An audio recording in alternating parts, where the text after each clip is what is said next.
Hi, hey, Russ here. Welcome back to my shop. Today I want to talk about an OTB utility knife.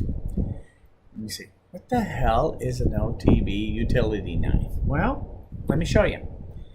First, let's do a quick review about utility knives and scrapers and that sort of thing. You know, you have your regular standard scraper, has the little straight blade in it with a backing here like on a back saw. Very thin metal, 90-degree corners on it, and it's used as a scraper. Then they came out with the box cutter where you could put it in here, use it as a box cutter, and then when you're done, push it back down out of the way. And on this one in particular, it has the ability to put the blade in here instead, and now you can use it as a scraper. Right. It worked okay. I used one of these for a long time, and actually was handy to have around. Then there's your classic utility knife. Uses the blade like this instead of 90-degree corners. They're pointed.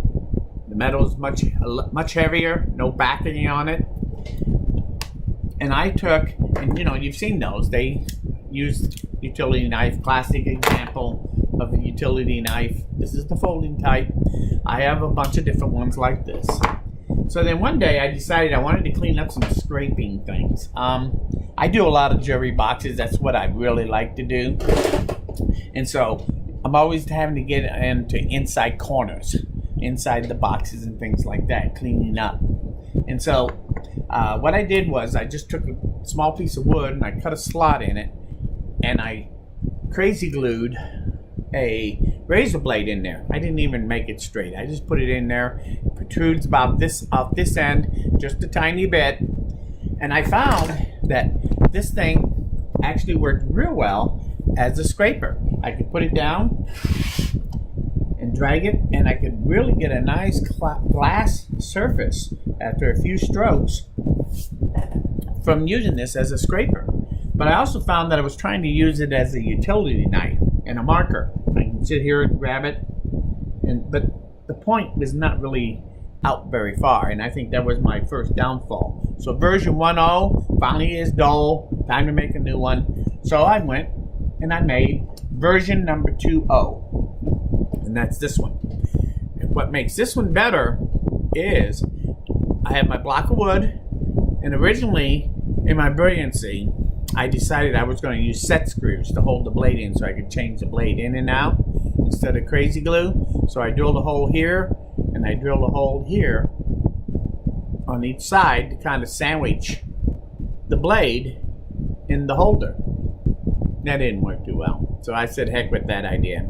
And I just went back to old faithful crazy glue and I glued it in. Only this time it gave me a 1/2 inch protrusion on the one end, being 2 inches long on this little block.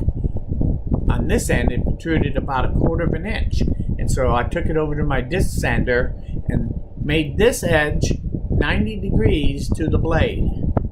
And the reason I did that is so that I have a true 90-degree corner right here.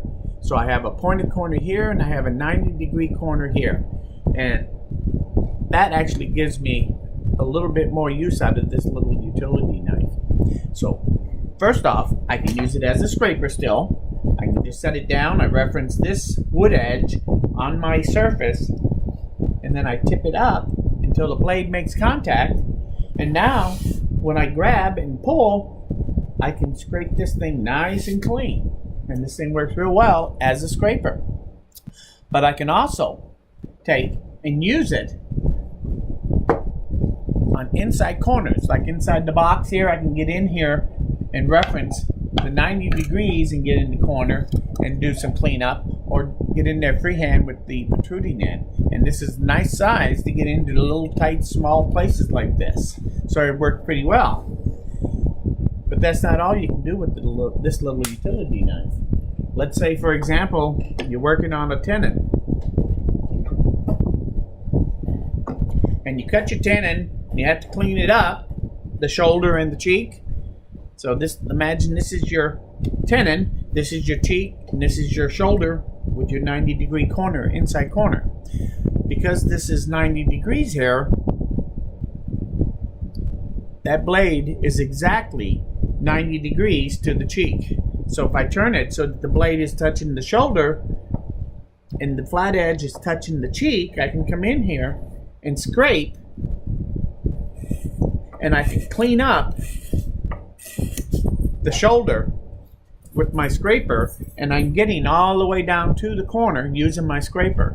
If I have to do a little freehand work down in that corner, I can turn it around and use it freehand to get in here and do a little bit of work for cleanup. So as a little utility knife, it's really great for cleaning up your tenons and getting it good and clean.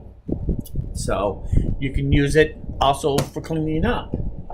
If there was squeeze out, if this was a where you glued two pieces together and had an inside corner, you can take this and in just one or two scrapes, you can clean that glue out of that corner squeeze out.